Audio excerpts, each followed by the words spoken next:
Welcome to the With You podcast. My name is Ryan Arnold. I am your host, and today's guest we have Scott Waldrop from the Bryce River Foundation. How you doing, Scott? I'm good, man. Thanks for having me. Yeah, no problem. Well, before we get started, this episode's sponsor is Partners in Physical Therapy.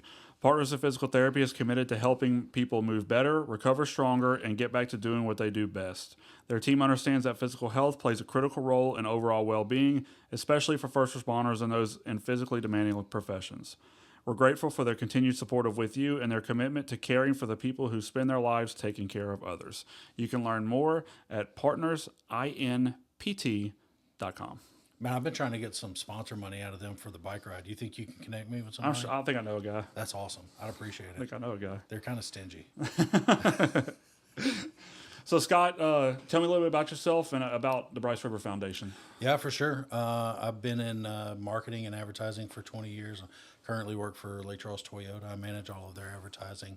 And man, that family is like just such a blessing to me. It's really great to just go to work and be surrounded by them and to see the way that they pour out and invest into the community. That's the company line. But no, I really enjoy my work and River worked there. You know, River was a part of that culture and he got to experience it too. And it was kind of cool to for him to be around the workplace. So we our lives kind of blended, our work lives and our personal lives kind of blended together. Bryce River Foundation was really kind of born out of necessity. We lost River in May of 23, and man, I had honestly I was just naive about grief, but I had really underestimated what it does to people, and I didn't have a clue what happens to a person when you lose someone. You just you know your whole world was tied up in them, and things went south. Severe depression and loss of identity and guilt. Just lots of second guessing everything, second guessing all of the parental decisions that were made over his lifetime, and second guessing the choices I made that morning, and guilt over my marriage because I was no longer the husband that committed to love and honor my wife. Just I became a new person in his loss, and we tried to navigate it as best we could, and we educated ourselves, and we knew things that normal was out the window, and we knew that. That finding our new footing and our new foundation was going to take some time, but it was dark. Those were some really dark, hard days, and I like this analogy.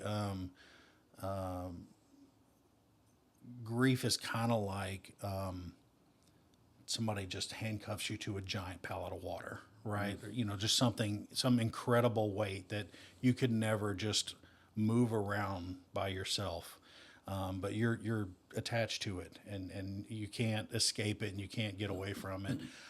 Your support system becomes really invaluable to you, and they can kind of help you navigate the palette for a little while, and as you grow through your grief, and as you learn to manage life after a loss. That pallet might turn into a really big suitcase. It doesn't have wheels. It doesn't have any conveniences, but it's a little more manageable. And then maybe, sometime later it does get wheels, and then it becomes, it's still weighty and cumbersome, but like it becomes a little more easy to manage. And then maybe it turns into a briefcase. And maybe at some point it turns into a backpack, and it's something that you can maneuver pretty well. But like, man, it's with you. It's just something that you carry around all the time, and it changes you and it affects you. And you never know when everything in that backpack is just going to dump out, and you're just going to have a moment where you've just got to take a break and put everything back together. And but learning to live with grief has been a huge challenge for us. And back around it was probably around New Year of 24. We didn't make some kind of like formal resolution, but we just kind of committed to one another that we were going to give each other our best, and that things had to change. We had to do something different. That the way 23 went and then the way it ended, it was not healthy. And we also kind of acknowledged the reality that husbands and wives who lose a child, they don't make it, right? Almost all of those marriages end in divorce.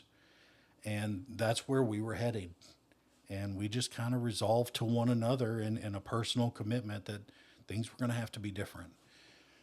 And so we started 24 by reaching out to organizations and people that we knew were working in the mental health and the suicide prevention space, just looking for a place to serve. Like, I needed a healthy outlet for my suitcase. You know, I needed somewhere I could express myself and do something healthy with my time. And man, we found so many great organizations in this area who are doing just amazing things.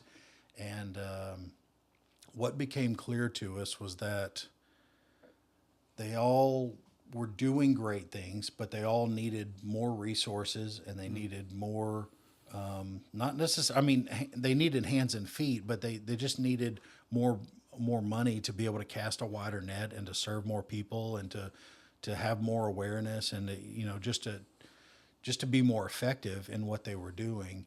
And you know, we just kind of evaluated our gifts and our resources, and we thought, you know, the best thing we can probably do is start a foundation. And we run events pretty well. Let's put on a fundraiser and let's raise some money and let's write some checks. And that was our intention. I mean, naively as it seems, we just thought we were going to raise money and write checks to organizations, and that would be our service. That's what we could put our energy into, so that's how it got started. Okay, that's awesome. I like the analogy you use with the baggage getting smaller and smaller. And man, I'll be honest. That's something I steal out of Grief Share. We kind of facilitate a grief recovery course. It's like a 13-week semester. And that analogy is in that curriculum. That's something that they talk about. And I agree, man. It is so real that in those early days, you can't move. Mm-hmm. You were just completely paralyzed by it. And then you get to a point where you're able to move a little bit, but you don't want to. You just want to isolate and you want to withdraw. And you know, but you know, I'm not about to say that time heals all wound, but time does change the grief. River's birthday was last month on January 12th, and this is the third year we've had to. I hate saying the word celebrate because mm-hmm. that just makes me mad as hell. We've had to commemorate mm-hmm. his birthday without him. Yeah, kind of like a celebration of life, almost. Yeah, but man, I know that word. It's hard to celebrate. Yeah. It's hard to celebrate, and this year was just hard. You know, we've done this 2 times without him, and I don't know. I know I'm in a different place, and I know I feel differently, but this birthday just broke me, and I just ached for him, and I just wanted his presence so badly, so time does not fix everything. Mm. That's a lie, and don't believe that. Don't buy that for a minute. Time doesn't fix everything, but it changes. It definitely changes. I'm way more functional now than I was 2.5 years ago when we lost him. Yeah. Would you say that the time issue, is that something that you think most people misunderstand about grief and oh man, mental health? There are so many misunderstandings about grief and mental health too. There's lots of, man, And people, I think they genuinely mean well, but they say some really ignorant, stupid things. We just talked about that. You know, you just, I just try to be gracious, and I try to receive it with the intention that they mean, and I try not to get in my feelings and get angry about it. But man, sometimes people say some really stupid stuff. And I think time heals all wounds. That's probably one of those cliches that people say, and it's probably said by people who's never had to bury somebody that was really, really close to them, you know? Do you think that, I know you said it took you guys some time to work through that. Do you think that not doing that in silence is a big risk factor for people dealing with that? Yeah, man. Isolation and withdrawal, and you know,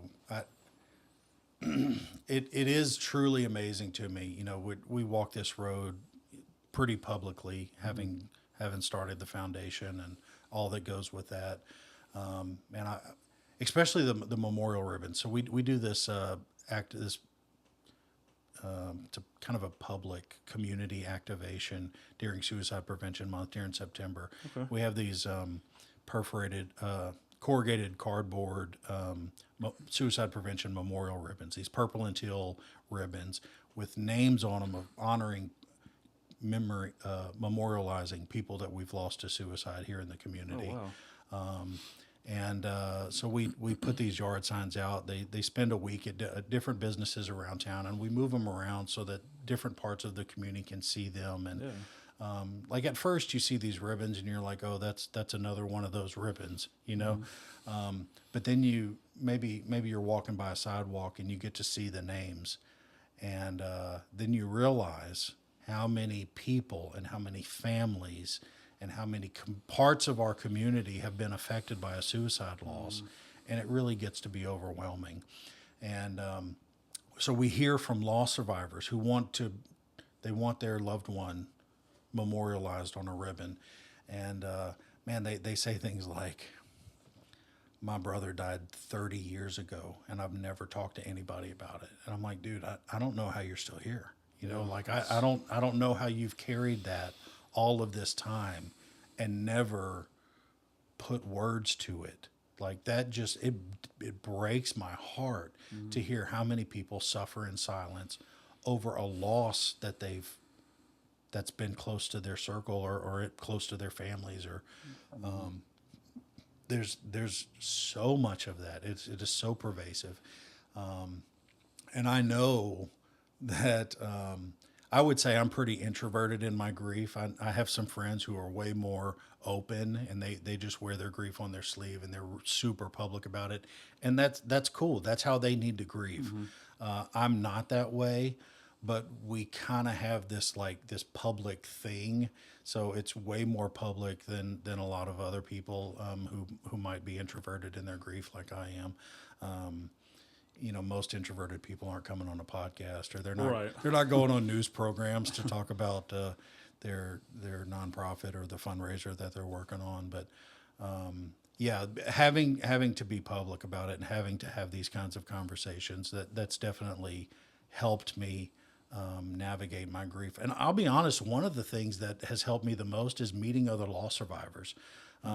We do a dinner in November, right before the holiday season. We do a dinner where we get loss survivors together just to, man, loss survivors they're a very, very at-risk people group. You know, we talked about marriages who lose children. Loss survivors very often die by suicide themselves because for lots of reasons. But anyway, we have this loss survivor dinner, and we just try to speak some hope and some encouragement over them going into the holiday season when they might be feeling that pull from their loved one, or that desire to isolate and withdraw, and you know, the depression kind of overwhelms. But getting to know those people and talking with them about their loss and being able to talk about River, that has been one of the biggest blessings to me. Just having that connection and knowing that they know exactly what I feel. Jess is River's stepmom. She lost a lot when she lost him, but she didn't really lose what I lost. It's different. Her grief is different than mine. Right. And even River's mom, we didn't even lose the same thing, because I have kids, with Jess. I get to share her kids, and they're going to get married and have grandchildren. And River was Kristen's only son. And like, she lost that opportunity. She'll never be a grandparent. She'll never know what that is. She lost way more than I did in those terms, in those regards. So, I can't even compare our losses in that way. We both lost something different. But getting to talk with these other loss survivors and their compassion and their understanding, and just knowing exactly the weight, and being able to message them and say, I'm hurting today, pray for me. That network has been a huge blessing to me. I think connection, we just talked about it in the last episode, I think connection is a big bonus, and something that definitely is needed when you're dealing with stuff like that. And we'll get into it in a little bit, but you've partnered with you on a lot of things. So I know, again, we talked about it before in another episode, but I know in law enforcement specifically, the suicide rate, is higher than the line of duty death. So you were talking about suicide prevention earlier. Why do you think it's important to talk about that openly? Man, I could not believe that number the first time I heard Alan present that. It was so alarming to me. Scary. We tell officers about the risk in the community and the line of duty risk, and I feel like they come to the job with some sort of awareness and preparedness for that. But we don't talk about what they're really signing up for. Right. And I was so shaken when I heard that number.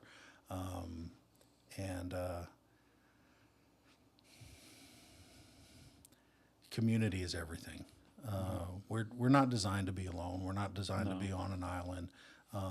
When we're at our complete healthiest, we need community, and it's so much more important when you're struggling with something, or when you're trying to process or deal with something. Man, the help in the community is everything. We had when we lost River, we were so blessed by our circle of influence and our support group, man. They just showed up and did things for us without us having to ask, That's a blessing. And they just did the most normal day-to-day things. But the success for me was getting up and putting my clothes on, that was a win. Yeah. And I wasn't thinking about doing laundry or doing dishes or preparing food or mowing the grass or none of those. Feeding the dogs was not on my radar. That wasn't on the bingo card. But man, people just showed up and they blessed us, and they took care of things until we got the handcuffs taken off of that pallet of water and we could function a little bit more, I'm not a first responder, and I can't imagine what what your pallet looks like or what you guys carry around. But I do know beyond any doubt, community is everything, and you've got to have an outlet to be able to talk about what's on your pallet and how to get loose from that thing. Yeah, that was actually the next thing I was going to ask you, but just something simple as people showing up, it's leaps and bounds. It means more to us, and I'm sure you can attest from that than people realize. Is just simple showing up. And my father-in-law recently passed away 2 weeks ago, and just simple people showing up and doing meal trains and mowing the yard, and it was simple things for my mother-in-law that it meant more than anything. Yeah, man. It's the simple things like that. Paul Pettifer showed up at my house with some empty laundry bags, and he took our dirty clothes to Laundry World, and he cleaned them and folded them and brought those back to us. And man, I know I know the laundry needed to get done, but I was not about to do it. No. It wasn't not going to get done. So God bless Paul. Yeah, the Pettifers, that's a good family. Oh man. So, like I said before, you've partnered with you on a couple of things. You came to the banquet. You've done some meet and greets with us at the academy, and you've helped us with the books and all that. So, what about that, touched you? What about the meet and greets makes a difference for you as far as your foundation? Well, like I said at the beginning, we created this foundation just to be able to write checks for people who were standing in the gap for somebody else. And I met Alan and I got to know him, and I learned where his heart was in this mission, and I learned about the risk and what you guys are carrying around. And I just saw somebody standing in the gap for a community in a really healthy and a methodic and thoughtful way. And I knew the money was going to be used well, that it wasn't going to just be wasted or, dumped out on something frivolously. And it just felt like a really natural partnership to us. We did start small with, the books at the academy, and we made some small investments, and then at the bike ride this past year we presented guys with a sizable check to try to help cover some more ongoing costs that aren't maybe not the sexiest things that people want to write checks for and put their names on, but they're really necessary. So that was a way that we stepped in, and we're going to continue to walk along with you guys and partner with you, but somebody's got to stand in the gap, and that person can't stand in the gap for everybody. So with you has its place, and we're going to keep waving that flag as long as you guys are willing to stand on that hill. We're going to keep standing on the hill. That's right. We definitely appreciate you guys right. Being there. So one of the things I actually added it to my notes a couple of days ago. Somebody asked me about it. With River and everything that you guys have went through, the person asked me, well, you guys shouldn't talk about suicide prevention because then it puts the idea in other people's, so. Yeah, that's what question I'm trying to ask. So how do you circumvent that? How can somebody that hasn't been through something similar like I've been through and you guys have been through, how can that conversation be circumvented in a way that helps? I would say that's one of those naive things that people say that they don't really understand the issue. People don't talk about or think about suicide just because they want attention or because they think they're going to get a reaction from somebody.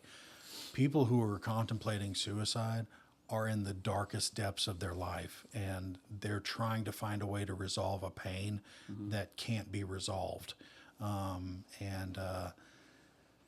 So if we don't talk about prevention, if we don't give those people options, if we don't let them know about the resources that are available to them, there's only going to be one ending.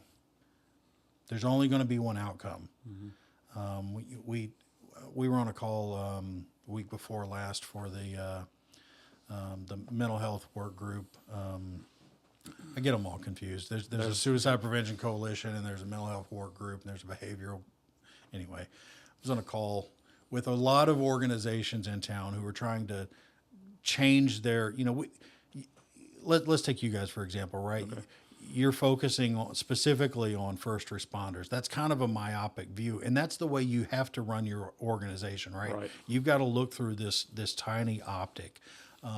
But the mental health community here is tackling their missions in lots of different ways. And it's really beneficial for us to all get in a room together and talk about those things and kind of open up the scope a little bit so that we can see through other people's lens and see how, there might be something that's real adjacent to serving first responders that you guys can team up on. And so that's the purpose of these work groups. Anyway, we're chasing all kinds of rabbits here, man. It's okay. It's all right. The conversation we were having on the work group was specifically about senior citizens who are dying by suicide and they're not calling 988, and they're not telling their children or their families. There's no effort or emphasis trying to get help in any kind of way. Sometimes they even go to the funeral home and they pre-plan their service because there's no one left to take care of that when they're gone. That's like the final thing that they do. And then they go in and they die by suicide because they're just completely trapped and they don't know what resources are available. So we're having this conversation about like, man, how do we reach these people? How do we engage with them and let them know how many people care and how they can get some help, and that we don't want their story to end this way, or them to end in this outcome. Having that conversation with students is completely different, man. Students are all into healthy mental wellness. If anybody's ever been to what's the walk? Help me out. What's the Out of the Darkness? Thank you. Okay. The Out of the Darkness walk at the Burton, man. Like if you've been there one time at all, you've seen that place overrun with students, right? Because students are bought in. And in 2025, the coroner's office reported there were 0 teen suicides in Calcasieu Parish. Wow. We went a whole year with no reported teen suicides. That is phenomenal. But that's because we've spent a lot of time and a lot of energy focusing on that age group, and they have bought in, right? They know where the resources are. They know where to get help. They're comfortable talking with their peers about their mental health and what they're feeling and what they're experiencing. We've made a big impact in the 19 and under, but the 65 plus, they need some attention. And they don't have the support group. They're not communicating with one another. They're, all of these things that we're talking about make a healthy first responder. They're struggling with. So that's an issue that we're looking to tackle now. What do you think made the difference between, now the way society is now to back when it was in the, the 80s and the 70s, 80s, 90s? What do you think made the difference? The openness and the publicity is a big thing, right? We've kind of breaking down a part of that wall, and that the stigma is attached to. Right. We've gone from your loved one dying by suicide is shameful and you should keep your mouth shut, to my loved one died by suicide and I'm going to do everything I can to keep your loved one from dying by suicide, right? Like the story has kind of changed, and the public has kind of gotten on board with that as that's gotten more. And man, like lots of perception has changed about suicide. The Catholic Church has a very different position on suicide now than they did 40 or 50 years ago. Like there's been a lot of progress made, and it hasn't happened overnight, and it's not going to happen overnight. One of the other groups here in town that specifically works with students, Peer Initiative, they're 11 years old. They've been in the trenches a long time trying to get the message to those students. And finally, in 2025, we can go, man, that one was a win. We got a win right there. Yeah. That one paid off, So, what's something that you think that, and not just for first responders, but just in general, what do you think some stuff that families should understand about the stress that people carry, and maybe what's some things that maybe you saw or didn't see and now realize that's something that families can look out for or can keep an eye out for their spouse or their first responder or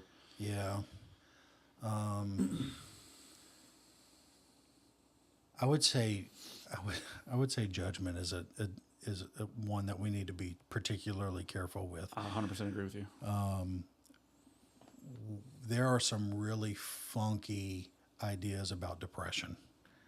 And they don't make sense, and we think that people can just snap out of that and behave the way we think they ought to behave, and a lot of times that just gets projected onto that person, and then you're making them feel ashamed about something that they didn't choose. I promise, if that person could choose happiness, they would choose happiness 10 out of 10 times. They didn't choose depression no more than anybody chooses cancer, right? And it's something that that that they're trying to learn to live with, and they're trying to manage. And I think that's another one of those societal things that we're really wrong about. We talked about the appearance and the stigma of mental wellness and suicide and depression. Man, the stigma of depression is rotten, and even when something super public, like when we lose Robin Williams, or man, like there have been some really high profile suicides.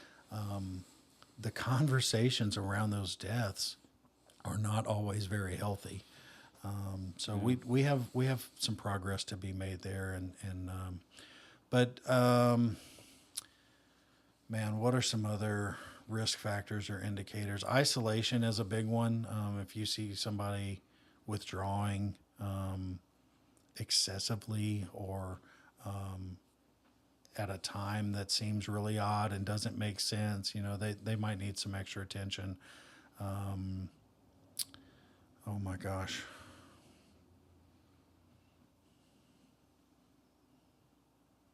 There's a therapist in the room, and he's judging me because I don't know the risk factors. I feel judged. I can't think of any others. I don't know. I Well, don't know I'll what the switch other gears. risk factors are. Yeah, you're good. I'll switch gears a little bit for you. What do you think are ways? And like I said, I don't know how y'all's situation was. When everything was going on with you guys with River. What is there a way that you could recommend, or maybe that you've recommended, or to be able to address that without, prying with the person, or making it worse, or Yeah, I'll be really transparent, man. Okay. I just missed it. River was in a moment of crisis, and I just missed it. We had contended for his mental health since the fourth grade. He was 9 years old. We probably started counseling at 8. Okay. And when he turned 9, he was in the fourth grade. That was the first time he was like, I'm going to take my life. And he was asking for help. He didn't have a plan. It was not a fully formalized threat. It was I need help. What we're doing isn't working. We're not getting where we need to be. And I put a fourth grader in a 72-hour mental hold. So we contended for his mental wellness for decades, and I knew his risk factors. I knew about his depression, and just that morning when we were talking, it sounded like a son asking a dad for advice. And I just saw it through the lens of, this is one of a million questions he's asked me advice for, and I gave him my suggestion, and everything was cool. We're just gonna, he's gonna take it or he's not, but like we're gonna move on from here, and we'll get past this, and life will go on. I completely missed the crisis in what he was asking me. And we hung up the phone, and 10 minutes later he was gone. And that was a lot of the guilt that I told you I carried around after we lost him, because like I could have done a million different things than what I did, and that is a very common thing too. I'm not really gonna answer your question. I'm gonna go a different direction here, Okay. But a lot of suicides aren't really connected to mental health. They're connected to a crisis or a stress or something that a temporary thing that somebody is just overwhelmed with, and they don't see any other outcome, and they get in a place where rational decision making goes out the window, and the only thing that they can see is all of this will be better if I'm not here. And that crisis, that moment of crisis, is where everything is made or broken. That's where knowing 988 is a safe place to call and get somebody to talk you down, or knowing somebody in your friend group that you can call and maybe they call 988 with you, and you've just got to, once somebody gets in crisis like that, you've got to buy them time. They're not thinking rationally. Rational solutions aren't really going to help. You've just got to buy them time until they can get past that crisis. They can get past that moment. You need them to level out. And then some real intervention can take place. But man, I just missed it with River. I just completely, it didn't sound like crisis to me. Even with all the knowledge I had, and I knew exactly what he was carrying around. I just missed it. Okay. Would you say that the dealing with talking about suicide prevention and dealing with mental health, would you say it's more like a physical matter, like a physical fitness type thing, like it matters like that? If that makes sense, what I'm trying. And like training and preparation. Yeah, that's what I'm trying to say. If that makes sense. I do think that matters. We get a lot of phone calls, because we've taken this kind of public position of we're the prevention people. We get a lot of phone calls from friends and relatives because we're the only person they know to reach out to, even though we've said, here's a resource, here's a resource, here's a resource. Right. The only thing they can grasp onto in that moment is Scott can help me. Yeah. So Scott gets the phone call, and Scott's not the most qualified person to do that. We do the best we can, and we navigate that. I do think the repetition matters. And one of the things we push more than anything is suicide prevention training. And sometimes, people in the general public, they look at us like, how would I benefit from that? And I'm like, man, you work with like 100 other people. Mm-hmm. Somebody's going to run into a crisis one day, and somebody needs to know what to do. Yep. And you don't know whose number's going to get called. Mm-hmm. So, the more people who go through some training and have an inkling of how to respond or how to have a conversation with somebody who is in crisis, or how to buy them some time, or how to reach out to some actual professionals, how to get them through that hump, that makes a big, big difference. So we're one of the things we advocate the most for is just get some simple training.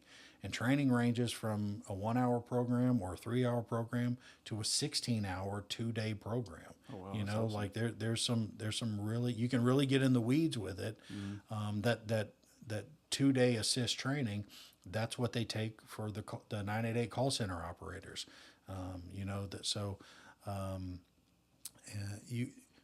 We're huge advocates for that. We include that in our sponsorship packages for, if a corporation or a business comes on board to support the bike ride, we're like, hey, we can help facilitate some training for your staff.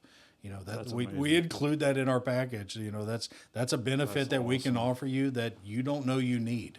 Mm-hmm. But I think training's a big deal. And if you don't remember anything else, remember 988. Mm-hmm.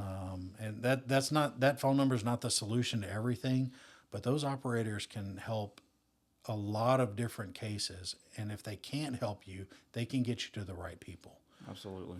And they specialize in veterans and first responders, and they have operators who are bilingual and they speak lots of different languages. And you can text 988, you can call 988, you can call 988 with a friend.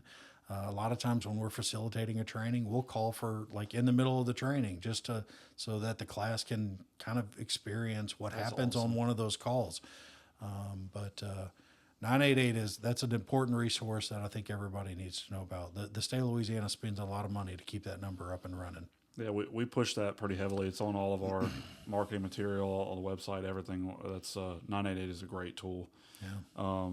And speaking on the classes, that's why we put on with you as a CISM, the critical incident stress management classes, Yeah.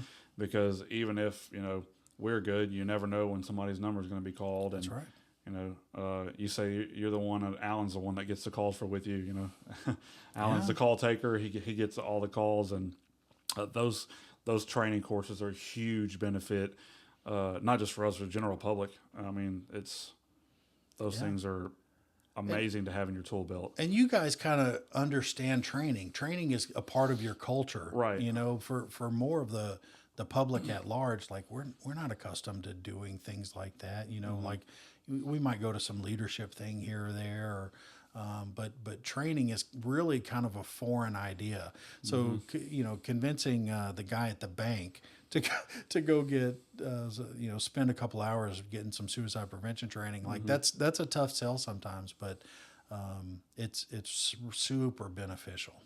Speaking of training, you guys have, is it Soul Shop in March? Yes. Can you tell us a little bit about that? What that Thank is? you for asking. Soul Shop. So one of the reasons that Soul Shop kind of came about is we see on a pretty large scale, a lot of times church members will go to their leadership with some vulnerability. They will go and they will ask for some help. They will reveal something about themselves that needs some attention. And a lot of times these pastors or staff people, they will just kind of shrug and say, let me refer you to somebody. And they went to you because they trust you, because you have a relationship, and they think you're an expert at this, and man, a lot of times with a referral, there is no follow-up. You might say, go to Partners and get some therapy, but if they don't make the appointment, that doesn't help them. Right. So we want to equip faith leaders to have these conversations in a more educated way, and to have a better grasp of what they're dealing with, and how to have these kinds of conversations, to just find out how far this goes and what kind of help is really required. Don't do a blind referral, do an educated referral. Spend some time talking with them. Maybe they just need a connection. Maybe they just need to talk with you and spend some time and get some things off their chest. Maybe that's enough. Maybe it's not. Maybe they need some real help. Right. But so Soul Shop is training specifically designed for faith leaders to equip them to have these conversations more confidently and to serve their congregation rather than just refer them out of house, right? So we're bringing down a trainer from Little Rock, and the FBC Westlake is hosting us. There's some really great partners, it's designed for faith leaders, but that doesn't mean you have to be on a church staff. That doesn't mean you have to be an elder or a deacon. If you volunteer at that church, or if you are in student ministry, I would encourage you to register and come check it out. It's 1 8-hour day, and it is Monday, March 2nd. Is that the right date, or is it the 3rd? I don't have the date.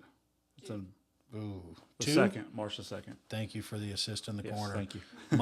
Monday, March 2nd, at FBC Westlake. There is a $35 cost to register. That covers your lunch, and it covers some materials that you'll need to go through the curriculum that day. I think a buy-in is important. We want you to be invested in the training. We could write a check and make it for free, but I think that buy-in's important. So we want pastors, we want staff people, we want church leaders to come and take part of that.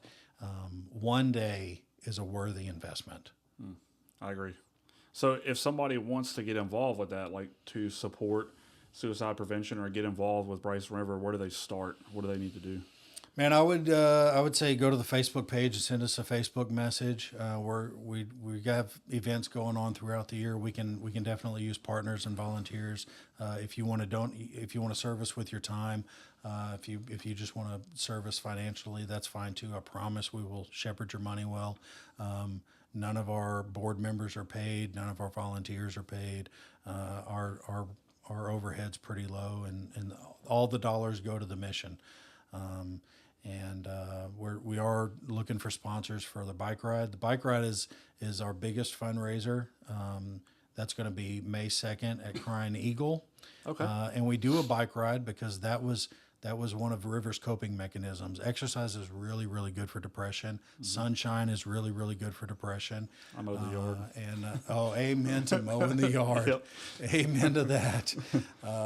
Man, somebody came and mowed our yard after River died, and I got my feelings. I was like, man, that was my outlet. Like, you stole something from me, but they were trying to serve us, so I'm gracious about it.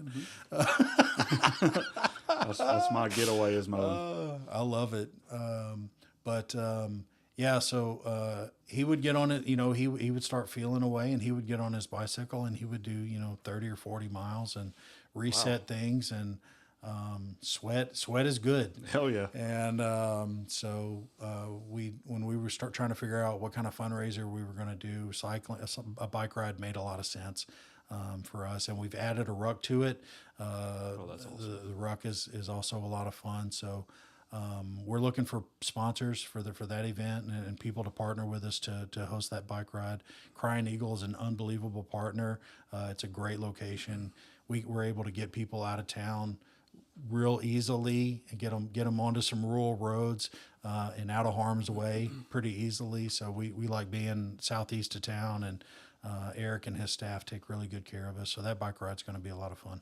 Can they register through the website for that? They can register. Well, or for sponsorships mainly? Yes. There's some information on the website about either sponsorship or registration's actually on bikereg.org, but there's a link on the website. You can get to it from there. Okay. How would, on the first responders side, how would agencies be able to present this to their departments? Is that the same thing, just going through the website or going through the Facebook page if they want to use the suicide prevention training for their departments? Yes.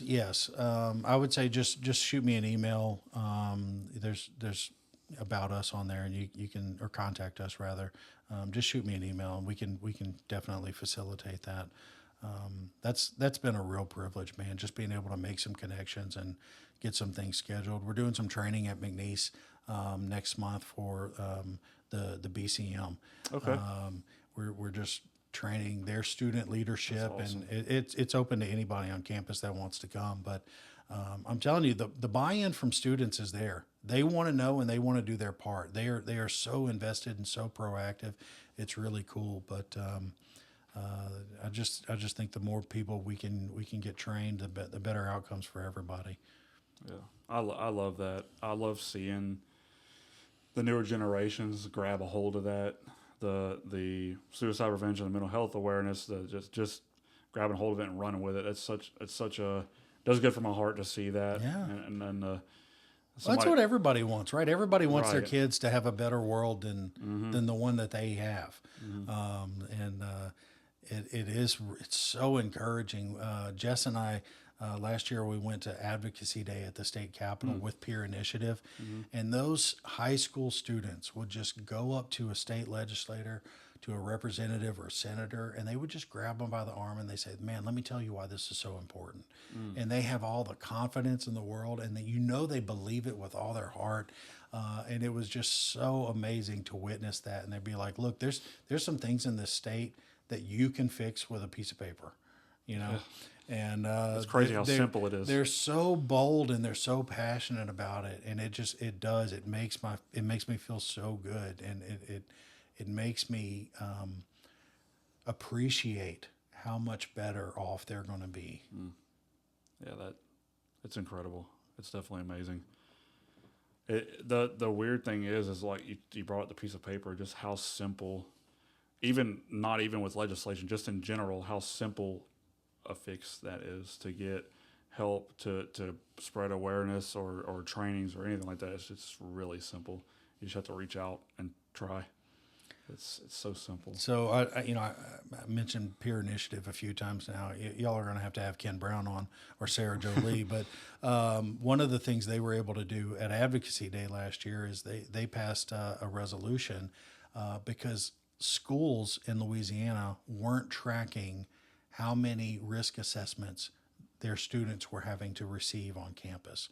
So there was no way to map or to know the severity of a problem because nobody was keeping score. Right. So we literally had to pass state legislature just to get schools to track something really simple. Those are the kinds of things that they're going to pay off. They're going to make a big difference. Once we have that data and we can figure out what parishes are most at risk, well, man, getting them some resources is going to be the easy part. Yeah.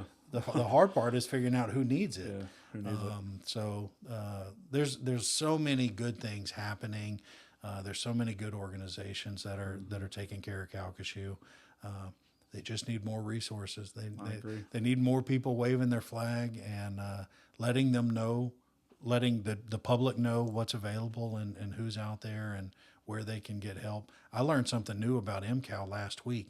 I had no idea that they had a CART program or what that meant or how effective it was.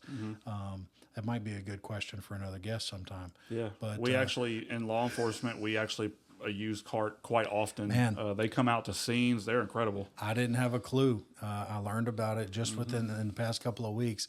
I promise that's a resource I'm going to be telling people about. That's awesome. Well, so I'll close and I'll let you. I ask the same question almost at the end of every podcast. So if you can tell families that are going through something, or not just first responders, just anybody, if you can give them one piece of advice when they're dealing with grief or suicide prevention or mental health, if you can give a piece of advice or leave a word with them, what would it be? I would have to say you're not alone. I think the community aspect is the most important thing. I know you feel alone. I know you feel like nobody cares and that there are no answers and no solutions. Those are lies, and you can't buy into them. I promise you people care. I promise you're not alone. I promise there's somebody there who wants to come alongside you and help it. I would just say don't lose hope. Keep on going. And I can tell you that you're the second person to say that, and I can tell you that when I heard that from Alan, when I first reached out, when I was going through my stuff, it hit me like a ton of bricks. Just the you're not alone part is what, that means more than most people realize. I know. Sorry. No, man. When you're handcuffed to that pallet, it feels pretty lonely. Yeah, it does. And but you will be amazed who will come to your side to get that thing moved and to get you some help. Yeah, community is so important. So important. Yeah. Especially I've talked about it before, for me, the men that surrounded my life and that were involved with me made a massive difference in what I was going through. And, whether it was my neighbor or Alan or Brent or Ben or whoever, the men in my life provided those pillars that I needed to hold me up and help me get through what I was going through. So the community and the peer support were just out of this world, and I didn't know I needed it until I needed it. Yeah. So it was yeah. Man, that's great. Yeah. That's great. Well, Scott, I appreciate you taking the time to come and share your experience and your son and your foundation with us. I know that can be hard sometimes, but I really appreciate you coming out and spending time with us and letting us know. Well, I appreciate the invite. I'm not a first responder. I don't know a lot about what you guys do, but I hope it was valuable to somebody. It was. I want you to know that the work that you guys do is very important, and I encourage you guys to keep it up and keep pushing, keep moving forward. Thanks, man. Yep. All right, you guys, this will do it for the podcast episode. Stay tuned for the next. God bless.